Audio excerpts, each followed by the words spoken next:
Hingga saat ini, Kementerian Luar Negeri Republik Indonesia masih belum menemukan titik terang keberadaan ke-16 warga negaranya tersebut. Untuk memastikan apakah mereka bergabung atau tidak, pada tanggal 3 Maret jam 7 malam, kami dari KJRI berada di Bandara Udara Atatürk Istanbul untuk memonitor. Dan setelah kami tunggu sampai dengan batas akhir waktu check-in jam 23.30, ke-16 orang itu tidak berada di counter check-in, yang artinya mereka tidak bergabung, mereka tidak kembali ke Indonesia. Baik. Dan sejak itu kami terus melakukan koordinasi dengan aparat polisi di Istanbul. Sejumlah spekulasi menyebutkan mereka kemungkinan bergabung dengan kelompok radikal ISIS, mengingat Turki berbatasan langsung dengan Irak dan Suriah, dua negara yang sebagian wilayahnya dikuasai ISIS. Sebelumnya, Menko Polhukam Tejo Edi Purdianto mengungkapkan kelompok ISIS kini menerapkan modus baru dalam merekrut anggota, yaitu lewat agen perjalanan wisata. Ya memang ada beberapa orang kita yang ke luar negeri, kemudian mereka menghilang dan sebagainya ada. Nah, ini sudah kita waspadai, data dari BIN, dari Polri sudah masuk. Ini kita jumlah tidak terlalu penting ya. Tetapi yang masuk ini kita waspadai, akan kita tangkal melalui imigrasi. Ya, kemarin juga ada orang yang melalui modus baru, melalui tur, begitu sampai di negara tertentu mereka menghilang.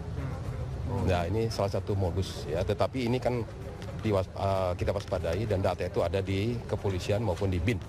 Ini harus kita. Terdaftar dong Pak kalau bisa. Ya, mereka harus mempertanggungjawabkan ini ya.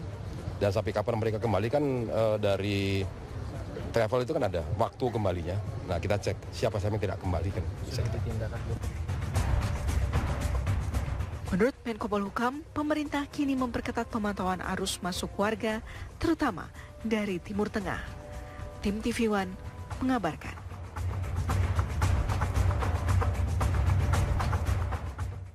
Dr. Hendra Kurniawan sudah bergabung sama saya pagi ini. Mas Hendra, ini kan cukup mengagetkan ya, ketika ke-16 warga negara Indonesia sedang perjalanan wisata ataupun tur gitu ke Turki, kemudian 24 Februari mereka berangkat, 28 Februari mereka misalkan diri dari rombongan tur. Berbagai kecurigaan timbul di sini, Mas Hendra. Ketika memang khawatir akan bergabung dalam negara Islam dan Suriah seperti itu. Tanggapan Anda sebagai pengamat Timur Tengah dan Islam terkait dengan hilangnya warga negara Indonesia ini? Oke, akan sangat memungkinkan banyak spekulasi yang mengarah ke sana. Jadi hilangnya karena bergabung atau diminta dan sebagainya. Tapi kalau kita melihat perspektif lain, kebetulan dalam disiplin antropologi yang saya geluti, persoalan ini adalah persoalan bisa berupa people smuggling atau bisa berupa keinginan orang untuk bisa hidup lebih baik. Jadi dengan cara illegal migration. Okay. Nah, ketika persoalan illegal migration ini itu kan tergantung terrealisasi jika mereka memang diizinkan masuk bisa melalui para smuggler, jadi para penyelundup yang memang mengupayakan mereka masuk. Nah, ada kecenderungan orang untuk ke sana itu kan ada dua faktor sebenarnya kan, faktor internal sendiri dan faktor eksternal. Oke, kita mulai dari faktor internal terlebih dahulu. Oke, faktor internal ya mestinya seseorang ingin pergi keluar dari tempat dia semula tinggal. Itu kan karena adanya konflik, mungkin ada karena perang, ada karena mungkin karena konsekuensi ekonomi atau motivasi politis, ideologi dan sebagainya, sehingga mereka ingin pindah ke satu tempat yang menjanjikan. Ya. Nah, faktor eksternal, saya bisa langsung ke faktor eksternal mungkin ya. Boleh. Oke, di faktor eksternal itu bisa berangkat dari tawaran atau bujukan dari negara tertentu yang bisa jadi secara langsung atau tidak langsung. Nah, itu kasus ISIS yang ada di tempat ini, ya kita tidak bisa pungkiri bahwa banyak mereka menjanjikan bisa lebih baik buat mereka. Kalau menurut Anda, dari faktor internal dan juga eksternal, rasa-rasanya lebih ke faktor eksternal ya Mas Hendra? Anda setuju dengan apa yang saya sampaikan?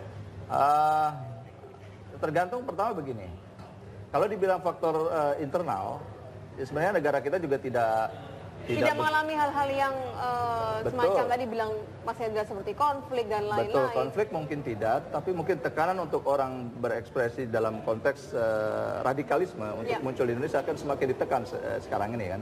Nah, keinginan untuk mereka menyalurkan aspirasi mereka sebagai orang radikalis, ya mereka akan pergi ke satu tempat di mana mereka bisa menyalurkan itu dan di sana mereka bisa. Kita sampaikan dulu ke 16 warga negara Indonesia yang memang memisahkan diri dari rombongan tur dan lebih memilih untuk tidak kembali ke Indonesia ya. Kita lihat ke 16 nama-nama tersebut. Baik. Caranya kayak gitu, cuman saya nggak tahu. Mas Hendra ada yang ditanyakan kepada Ibu Saidah tentunya? Oke, tadi sebenarnya udah disampaikan sama Mbak Winnie bahwa apakah yang bersangkutan pernah bepergian ke luar negeri sebelum pergi ke Turki. Nah, tadi kan udah dijawab bahwa sebelumnya pernah umroh. Ya. Yang ingin saya tanyakan adalah waktu umroh itu juga ada semacam agent travel yang menyediakan umroh berwisata yang lain mungkin di tempat lain. Dia umroh itu kebetulan ikut sama hanya umroh saja. Dikasih hadiah itu loh, sama keluarga. Jadi perginya juga sama keluarga, sama teman-teman kerjanya dia. Jadi teman-teman dia pergi umrah itu sama teman sama keluarga besar, keluarga dekat gitu, juga sama teman-teman kerja sekantor gitu. Ibu Anda berada di sini, di tempat Anda mungkin di situ? Kalau ibu saya enggak, soalnya orangnya gampang pingsan kalau lihat kayak gini-gini nih, makanya saya yang yang sini. Kalau ibu saya soalnya orangnya nggak bisa ngelihat gini-gini. Baik, terima kasih Ibu Saidah informasi dari Anda terkait dengan saudara Anda yang memang mengikuti perjalanan umroh dan wisata ke Turki. Terima kasih Ibu. Bukan umroh Mbak. Ya. Oh iya. Baik, terima kasih Ibu Saidah. Boleh saya komentar sedikit? Kita akan kembali ke Turki, Mas Hendra. Oke. Langsung menjumpai Aryo Indo, ini Ketua PPI 2014-2015. Selamat pagi, Assalamualaikum Mas Aryo. Mas Aryo, Anda mendengar suara saya? Lagi diangkut cuman lagi ini. Halo, Mas Aryo? Iya, ya saya dengar. Sudah jelas suara saya ya? Jelas ya. Iya, Mas Aryo tadi sudah saya mendengar sedikit cerita dari rekan Anda tentunya ya, Yaumil yang berada di Ankara, Turki. Saya ingin melihat jawaban dari Anda, tentunya juga paling mengetahui setidaknya permasalahan dari ke-16 warga negara Indonesia. Mengikuti perkembangan ini, tanggapan Mas Aryo sendiri di sana seperti apa, Mas? Iya kan 16 WNI itu kan kalau kata saya kan komunikasi sama Atan Turki ya. Atan Turki sama yang ada di KBRI Pak Syahrial. Itu kan KJRI sama Adhan itu kan lagi mantau lewat CCTV sama bentar, saya lagi diangkut soalnya mau turun dulu, bentar. Itu kan udah mantau lewat CCTV. Dan juga kerjasama dengan aparat keamanan di sana. Dan itu kan nggak kelihatan kan, nggak kelacak gitu katanya Pak Syahrial Adhan. Nah, jadi memang 900 km perbatasan daratnya Turki itu kan potensial untuk menyeberang ke negara-negara tetangga. Iya. Nah, itu. Jadi memang itu jadi modus baru untuk melarikan, tanda kutip melarikan, karena kita nggak tahu tuh motifnya siapa, yang berangkat atau yang melarikan. Gitu. Untuk melarikan melalui Turki, karena Turki ini perkembangannya pesat sekali, ekonominya, pendakian ekonomi demokrasinya kan 10 tahun terakhir bagus ya. 10 tahun terakhir 2003 sampai dengan sekarang nih bagus. Jadi dia jadi negara satu-satunya di kawasan Timur Tengah yang nggak ada gempa politik lah di sekitar MENA itu, Middle East and North Africa.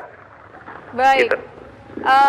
Mas Kalau misalkan pemerintah sekarang timbul pemikiran kecurigaan bahwa ke-16 warga negara kita ini tergabung dalam ISIS, bagaimana tanggapan Anda? Saya setuju sama Pak Wapres ya. Wapres Yusuf Kala kan langsung kasih respon, kita harus konfirmasi dulu ke keluarganya. Karena orang kalau dia udah dicap ISIS, sudah dicap teroris itu kan berat beban mentalnya. Ya. Nah, kita konfirmasi dulu ke keluarga. Kalau dasar dari analisanya BIN kan Pak Marciano bilang juga itu memang dilarikannya ke ISIS. Nah, tapi juga dari Adhan atensinya lebih ke masalah pendalaman motif orang itu ke Turki atau enggak. Nah, hemat saya Turki ini pertama harus disikapi jangan sampai ada pergangan hubungan diplomatik. Ini mohon maaf saya lagi diangkut ini jadi. Baik. Jadi Terima kasih. pergangan hubungan diplomatik itu jangan sampai terjadi antara Indonesia dan Turki karena Turki ini jembatan kemana-mana gitu ke Eropa, ke dunia Barat, ke dunia Islam. Tempat transit jadi begitu jangan ya? sampai sikapnya pengetatan. Ya, gitu. baik Mas Aryo, terima kasih atas informasinya. Mohon maaf mengganggu waktu Anda. Saya kembali ke Mas Hendra sebagai closing statement. Mas Hendra, sedikitnya tadi kita sudah mendengar apa yang disampaikan oleh keluarga begitu ya, bahwa memang ada sedikit ketidakjelasan dari keberangkatan anaknya ketika mengikuti perjalanan tersebut. Oke. Secara psikologis itu kan orang kalau mau bepergian jauh itu istilah orang Jawa woro-woro ya. Jadi memberitahukan sanak pemilih dan sebagainya. Apalagi memang perjalanan yang legal yang memang nanti akan berkesan. Tapi kalau tadi ini analisa saya gitu kan, kalau dan itu harus dibuktikan dengan beberapa keluarga lain. Tadi kan ada saran Mas siapa tadi dari Turki tadi bahwa kita perlu cross check ke beberapa keluarga dari ke-16 tadi bahwa apakah memang kasusnya sama, mengendap-endap, bahkan bilang seperti seolah-olah naik gunung dan sebagainya. Karena secara psikologis orang akan bepergian tuh pasti akan mengabarkan ke banyak pihak gitu kan.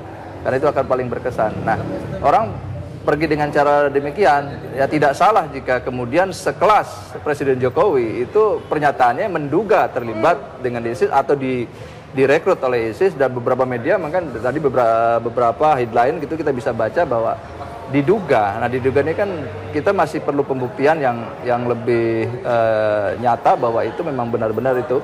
Kita bisa lihat ditelusuri ya, apakah perjalanan orang-orang itu nanti larinya ke perbatasan atau tidak. Nah, ini kan pihak-pihak yang terlibat di situ, saya pikir. Kalau masih dalam Turki bisa dilacak sebenarnya ya, Mas ya. Apalagi kalau misalnya sudah keluar di Turki akan semakin susah untuk kecuali ya dilacaknya. Di daerah perbatasan yang mungkin di situ ada kamp-kamp pengungsian yang nanti merubah status mereka dari wisatawan, turis menjadi refugees, jadi kita menjadi pengungsi. Terakhir, Mas Hendra, upaya pemerintah kalau misalkan memang melakukan untuk menghindari kabar-kabar tersebut dan juga untuk memperjelas permasalahan tersebut seperti apa sih? Pemerintah kan ada dua hal ya, yang terkait pemerintah yang di sana dengan pemerintah yang kita yang di sini. Pemerintah yang di sana mungkin persoalan yang urgent itu adalah kontrol border ya, jadi mereka harus benar-benar mengawasi perbatasan dengan betul.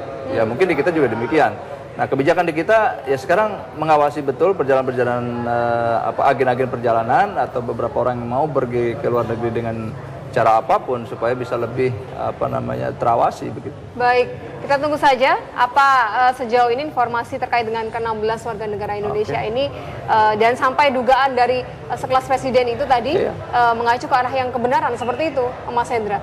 Kalau memang bisa dibuktikan. Ya.